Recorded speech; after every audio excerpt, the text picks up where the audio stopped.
guys, thanks for checking in with Bass Musician Magazine. And today I have the great opportunity of checking in with the powerhouse, Danny Mo Morris. Thanks for being with us today, Danny.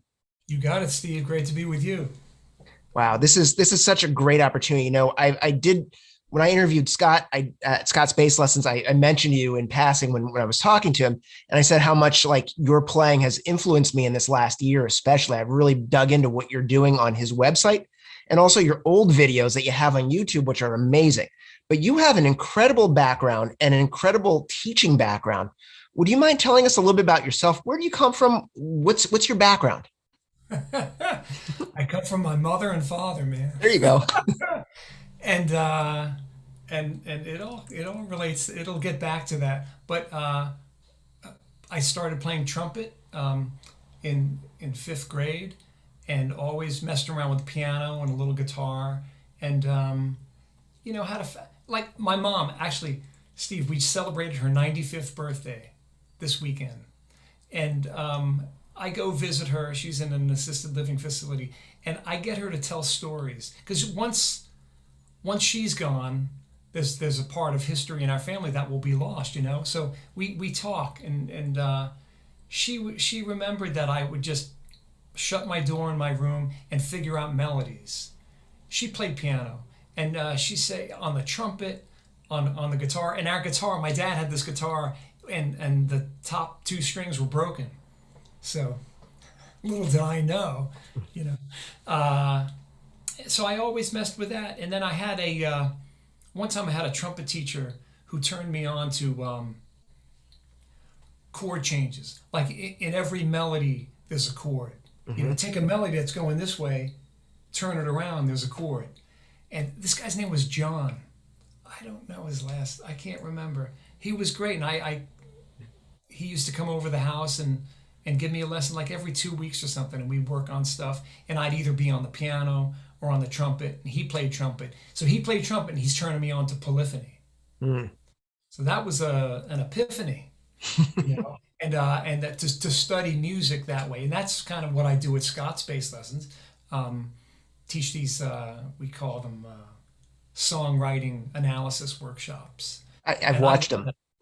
Oh Yes. man, Yeah, they're well, great. They're great. I thank love your songwriting analysis because you get into the counterpoint, which is a huge part of that. Sure. I mean, there are several melodies happening simultaneously, and counterpoint is a wonderful tradition where, if every line went in the same way, it would be kind of boring and it wouldn't sound as good as the other. So, contrasts and varieties, all that you get into Mhm. hearing all that, and it makes your bass playing better because you have more of a sense of what's going on. So then it gives a meaning to that pedal point that you play, even if it's one note and there are chords going around. So I guess I was turned on to this concept of hearing all this stuff back before I played bass, and then I went to Ithaca College in upstate New York right after high school, and my roommate had a bass, and but there was in high school there were musicians on the street, and I would go ride my bike and kind of listen to these older guys playing. Like I was hip to the fact that playing music was a good thing. So eventually just got a bass and visited a friend of mine from high school, a little bit older than me, who was going to Berklee College of Music in Boston. I went and sat in on a class, and they were talking about this polyphony stuff, and Mm. I'm like, man, I need to hear this. Like, I'm kind of studying traditional music theory, going to Ithaca, and Ithaca is like in this beautiful part of upstate New Yeah, York. it's In fact, wonderful. our teachers that say Ithaca is gorgeous because there are these gorges there. Um, yeah, you probably have them in Pennsylvania, I've but been to Ithaca. Ithaca is oh, okay, you beautiful. know, yeah. It's So a yeah, and it was a good time to be in Ithaca for some reason. Going to concerts really influences you and inspires you. And like the first concert I ever went to, my older brother took me to the Academy of Music, and we saw the band, and mm, that's the Rock of Ages record. And then I in high school I went to see the Mahavishnu Orchestra one time at Woolman Rink in Central Park. That's the Between Nothingness and Eternity record. mhm. And then in Ithaca, it was May. May 8th, and my first year there, and the Grateful Dead played at Barton Hall at Cornell, and that's like this infamous concert. I mean, it was just a great night for those of us who were there. But I've been, and then another concert I went to. Bob Marley and the Wailers came through Boston, well, Western Massachusetts, Lenox, Mass, where Tanglewood and all those festivals are. I saw them. I don't know. I've loved going to shows, but I guess I've just fortunately been at some epic shows, you know. And so Yeah. going to concerts really inspired me. And living so close to Madison Square Garden, you know, we would take the Long Island Railroad in once our parents trusted us enough. Little did they know. And we would go in. We saw everybody. I mean, this is like 74 and 75 in high school. We saw everybody. We saw Zeppelin. I think that was actually that's another one. The Song Remains the Same. We saw one of those shows. And Wow. the Allman Brothers a lot. I mean, the Grateful Dead a number of times back then. You know, it's funny that you mentioned that you started on trumpet, and like a lot of really great bass players who are very melodic all played trumpet. Steve Swallow played trumpet. You know, uh, Chuck Chuck. Rainey told me he started on Yeah, yeah. So did Flea, and I believe the Dead. Bill Lesh. Yeah, Phil Lesh was a trumpet player. Yeah. So Yeah, that's there's true. And whistle on French horn. yep. I don't know. I mean, it gets you familiar with that part of the music. You know, you got the melody, you have chords, You you think have about extensions. yep, that, and you have counter melodies. There's the Mhm. counterpoint, and then you have bass and drums and rhythm and percussion. It's you know, speaking of percussion, earlier today I have this pop repertoire class at Berklee, and we were checking out John Mayer's newest tune, "Last Train Home," Oh, that and sob rock 80s.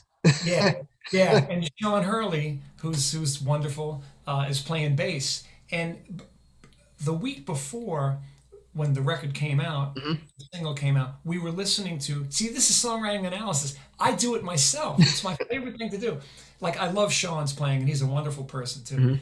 And we're listening to Sean's playing, but we can't not hear the beautiful percussion.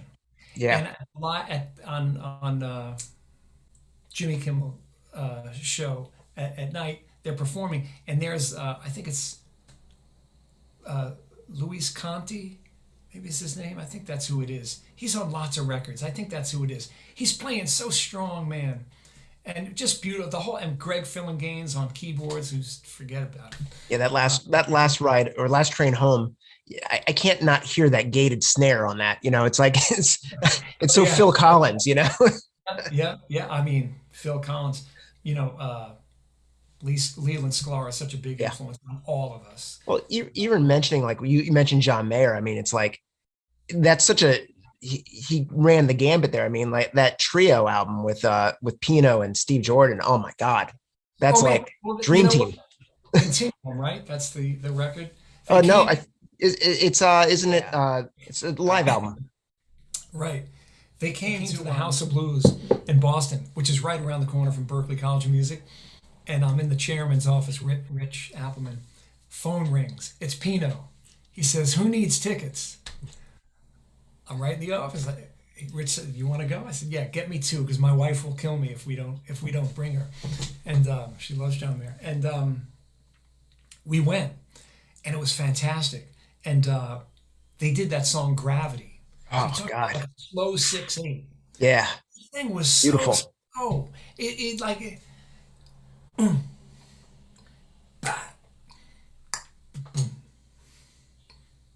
I mean, it was like this is going to take like until tomorrow to finish this thing. It was beautiful. It was great watching Pino work, and then we used him at this scholarship fundraiser in Los Angeles, and I got to spend the night working with him and watching him play and speaking with him, and what a wonderful inspiration. You know, it's one I say now that, and it's part of my job, you know, to introduce master players to our students Mhm. and learn from them and show students how to study, how to Yeah. discover the magic of music. And, having someone like a Chuck Rainey or a Leland Sklar come to school, and young cats, Joe Dart and Sean Hmm. Hurley, come to school and talk about craft is wonderful. Then the students see the passion and they see the nuts and bolts of how these cats put it together. I mean, Yeah. like Lee Sklar, and he was in town with Phil Collins, and we went. My son and I went. It was dynamite, man. The low notes coming out of that. What's that bass, Steve? That has the frets that go like that. Oh, the fan frets, the Novaks or the no Dingwall. He's got the Dingwall. He's got this green dingwall. Yeah, Yeah. it man, it sounded so good. The like the low D's and the low Oh D yeah. flat. And he actually he told us, he says the intonation he finds the best because the string length is so long. Yep. Consequently, because of the way the bass is made, it's I love these guys. I love these guys telling stories. So why did I mention? Oh, because he's in class Mhm. and I said, Lee, let's put on a cut and watch it with the students and like take it apart and talk about it. So he pulls up some concert in Brazil. They're playing for like with Phil Collins. They're playing for like 250,000 people or something, and Lee sits on the floor and we're watching it on the screen with around 8 students or something, and I look over at him and he's kind of playing air horn. Some people play air bass or air drums. Yeah. He's making the horn parts, which to me was a lesson in itself. It's like that's how he's able to react and to play to it. So to know all the parts of a song is something that's very very valid in you growing as a musician. And I guess through me telling you a little bit about how I came up, I've always and my mom telling me that I was always interested in figuring out different things, uh, and the journey keeps going. It doesn't Yeah. it doesn't stop. You know, Absolutely. so Well, I can hear it like when you would go through your song analysis, like you have people write in the songs that they're like, how about tearing yeah, apart I this don't song, pick. tearing apart this I don't, song. yeah, I don't pick them. I let the Yeah. Scots students pick them. I love that because I saw you I think you ripped apart, it was one of the band tunes that somebody wrote in about. It was like, yeah, can you break this down? It was you we went So, through it methodically, which I loved. I was like, this is exactly how this should be. well, you know what's interesting?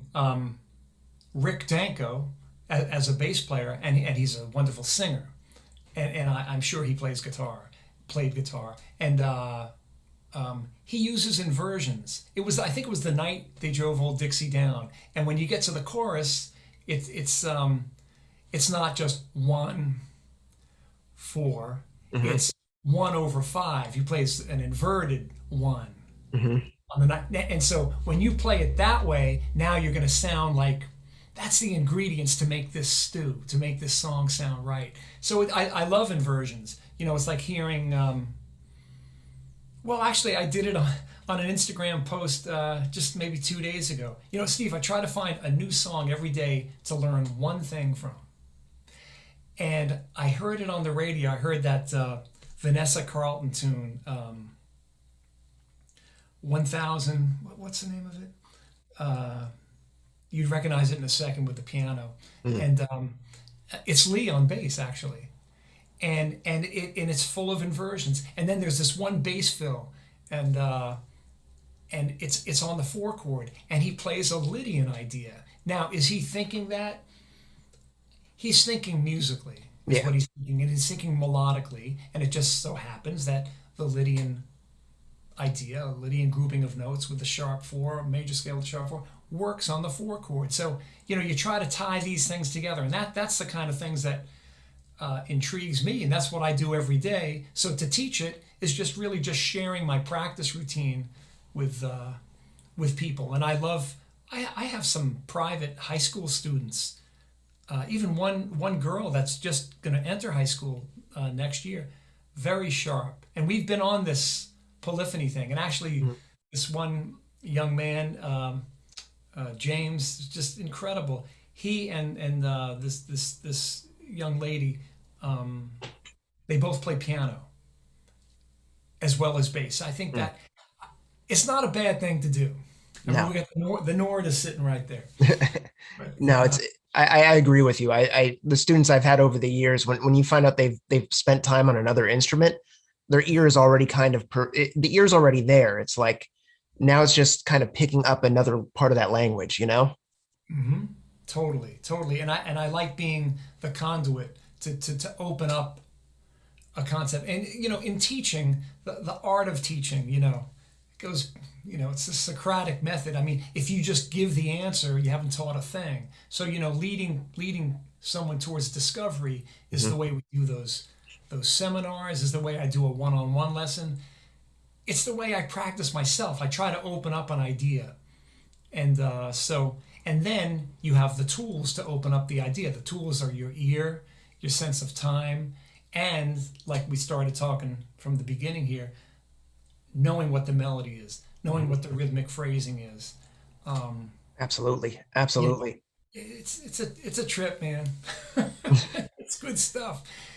So just to kind of bring us back on track a little bit, because I know we started talking Did about we go where off? Did we go off we track veered, after? we veered a little bit. It's okay. I love that, but I would love to know about where, like, you're playing, like what bands. So you kind of, we're here at education. Education is a whole different vein from playing, and we've seen the guys who are players that don't teach, and then we see the teachers who play, and there Yeah, is a different interaction with students with the teachers who perform but also understand the teaching method. right. Well, both my parents were teachers, and so and I remember, conversations at dinner. Them, I'm a little kid, but they're talking about their days teaching and whatnot. Um, but I went to Berklee only for a year, and then I dropped out because this band in town needed a bass player.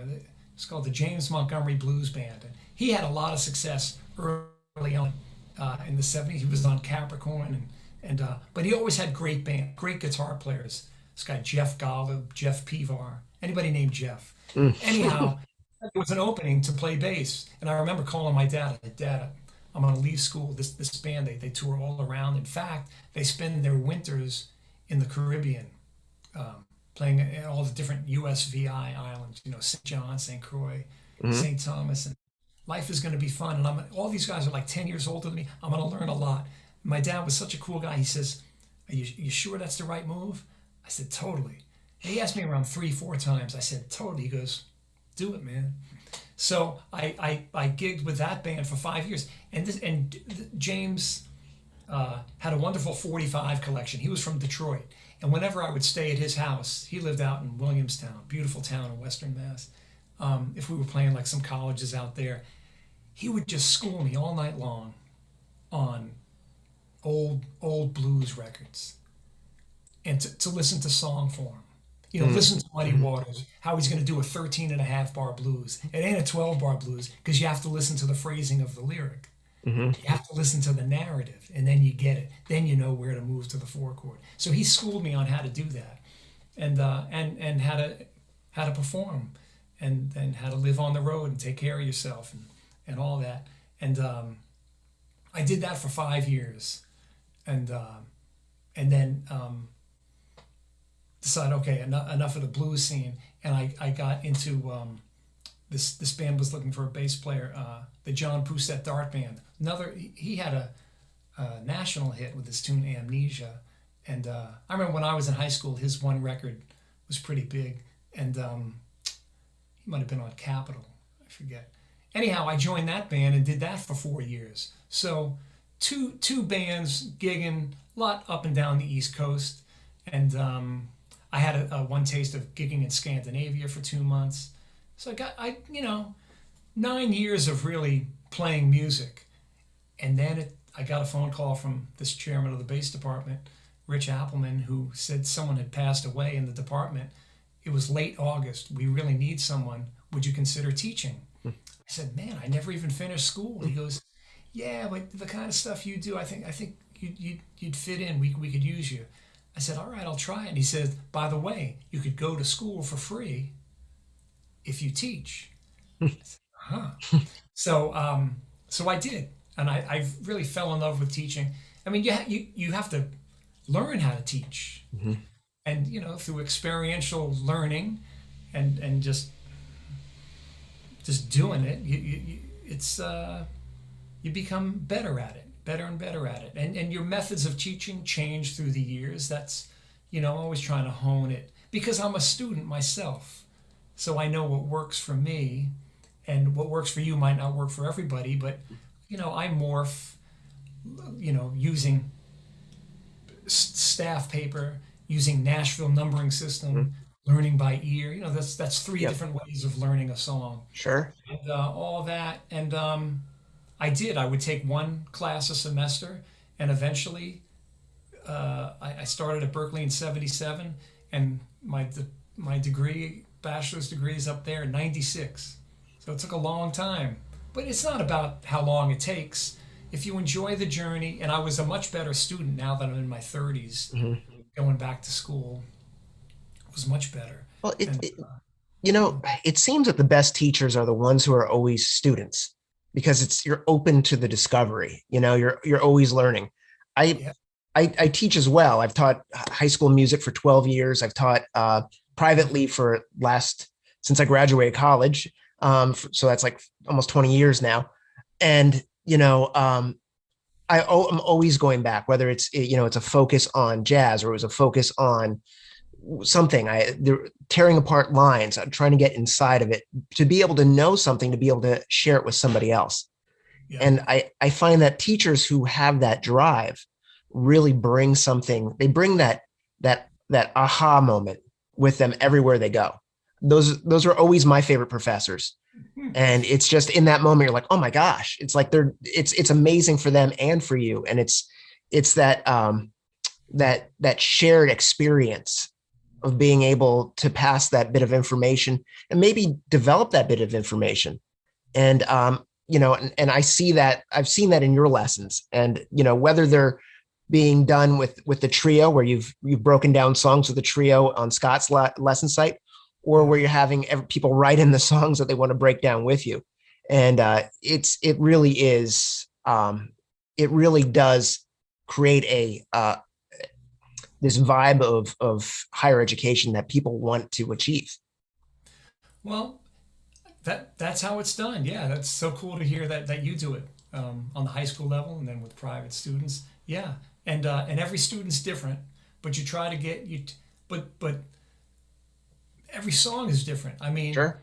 and you just try to take it apart and see what you can do with it. I will say that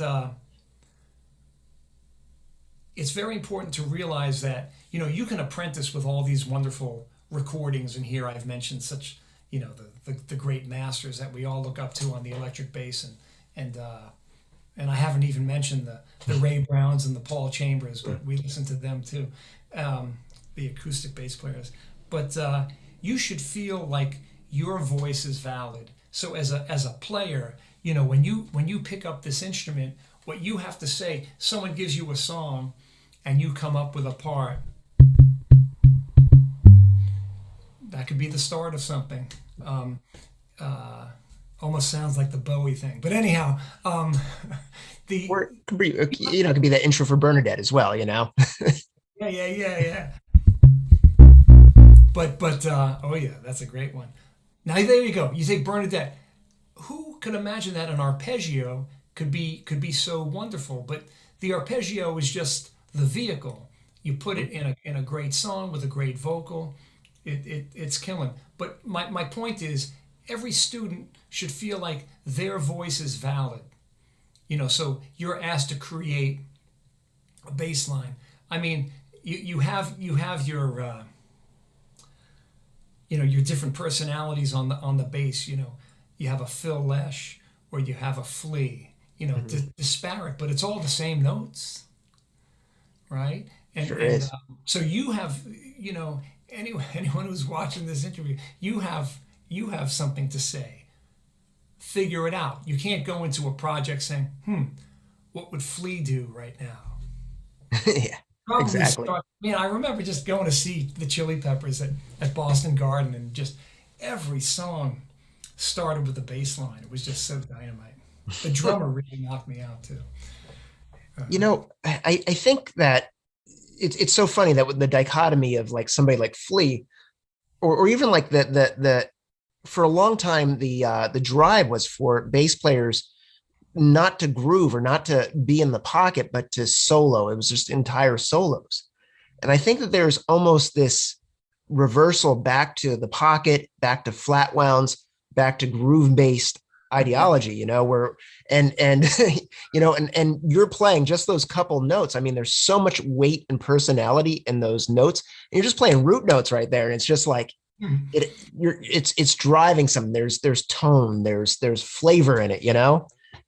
What's your take on that? Well, the, I don't look at bass lines as being one note at a time. Like when you read something there. I'm looking behind the screen. I have Clive Davis's autobiography, which is a very very good read. So Clive, I don't look at it and say Clive. So it's a word. I look Right? at, and I forget what key Bernadette. I think Bernadette's an E flat, but I did Correct. a version for a Berklee online class in C. But here we'll go to E flat. So when you have this line, the opening line,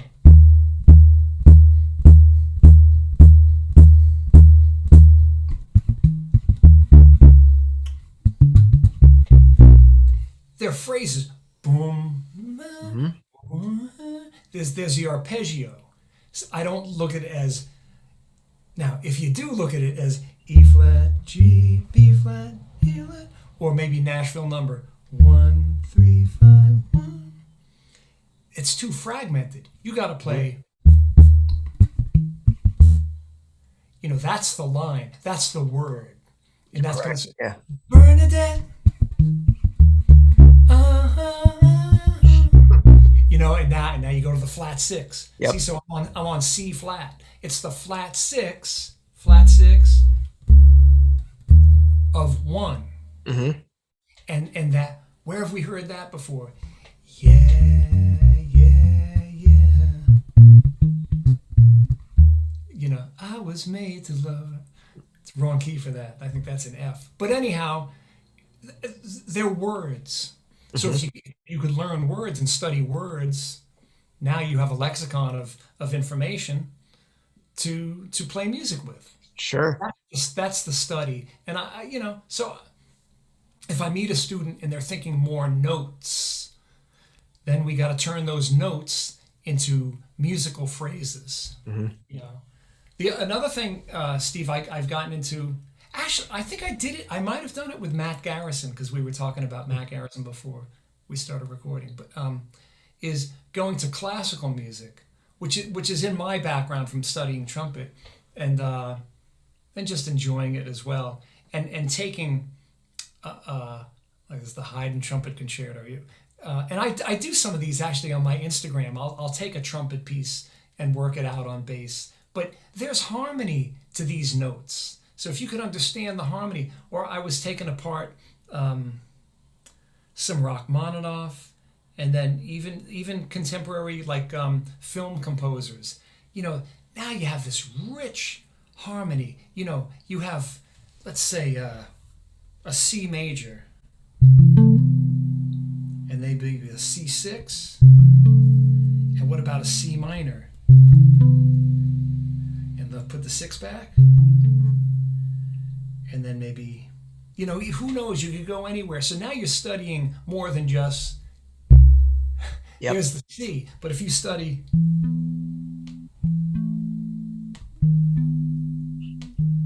now we have a melody, and it almost sounds like a classical sort of thing. So I Mm-hmm. find whatever you open up, you can learn from. What are you learning? You're learning melody. You're learning how the notes work together. You put the melody together, now you have polyphony. Now you have harmony. And then you put a groove on. Here's something, Steve, that I've maybe through the last bunch of years have encouraged students to do. And even over Zoom as we do like this, if I hear someone play an idea, even an arpeggio study, I say, play it musically. Mm-hmm. Play it like you're making a song out of it. Now you're practicing not only the ingredients to the arpeggio, you're practicing playing music. Music has a groove to it. Figure that groove out. you know. And the other thing, I was going to say this before, and something you said triggered it, and but I didn't say it, but I'll say it now. In terms of like the bass playing behind the beat, or in front of the beat, or Mhm. down the middle, we call it groove. You think of people working, say, in the street to lay down a new pipe. They got to dig a groove in the street. The groove in the street has a bottom, has a top, has a front, has a back. Those are all places where the bass and drums can sit. And if you listen to like Count Basie, you listen to some old Count Basie, late 50s, early 60s, there was this song, Little Darlin'.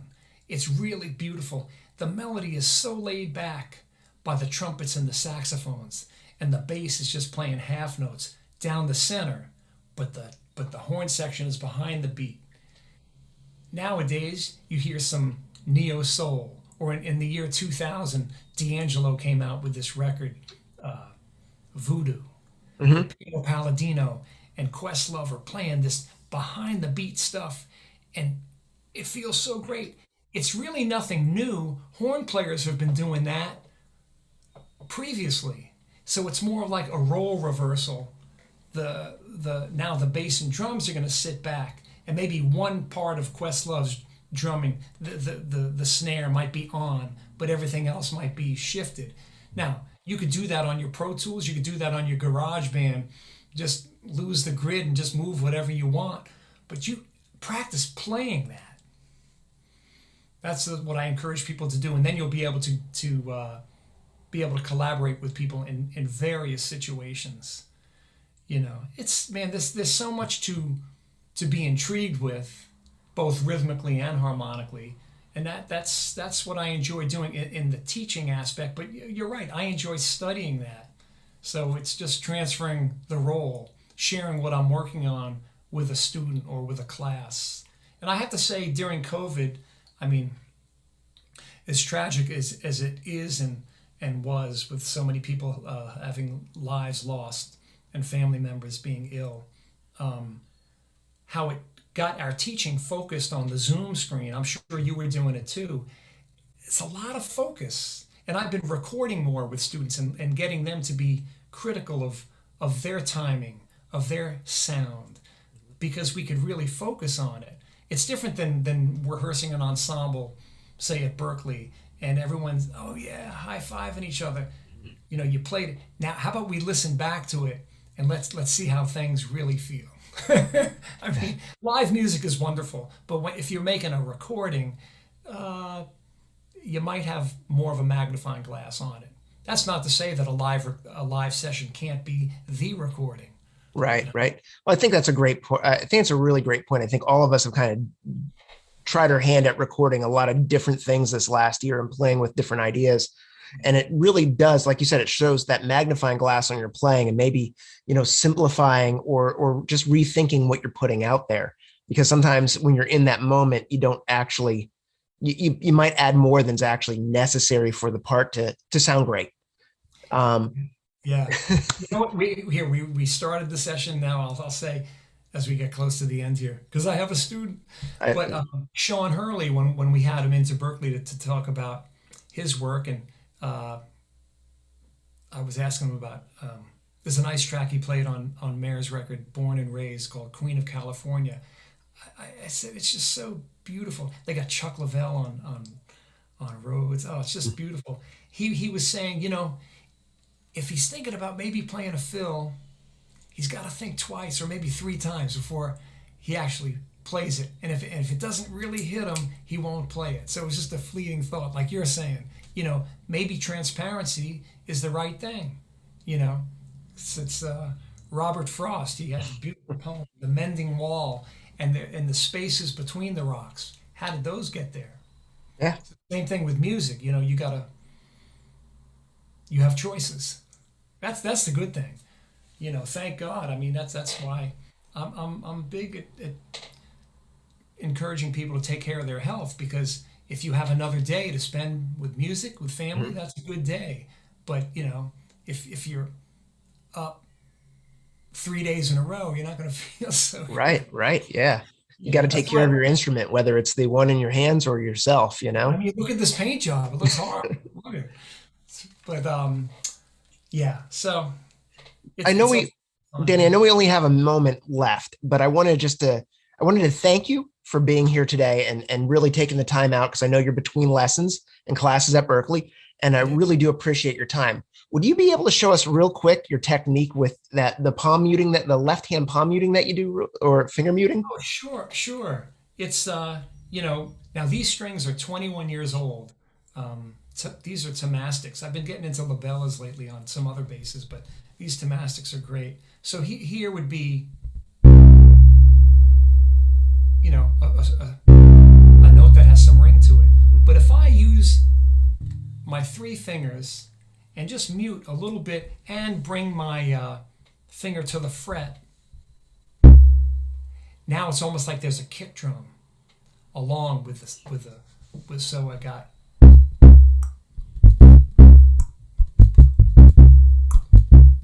Now if we don't have that, you have. So and with your hand, I haven't touched any controls. Mm-hmm. With your hand, you can do anything in between all that. So that's pretty,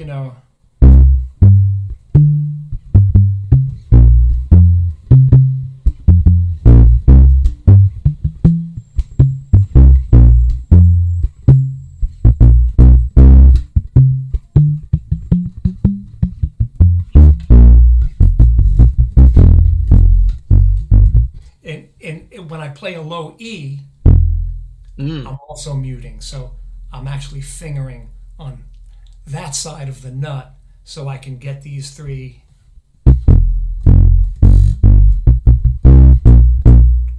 like That's a that. that's a great tool for the toolbox. I really do appreciate you sharing that with us Yeah, and man, you taking your got it. time out, man. It was wonderful checking in with you. Like I said, I've been a huge fan.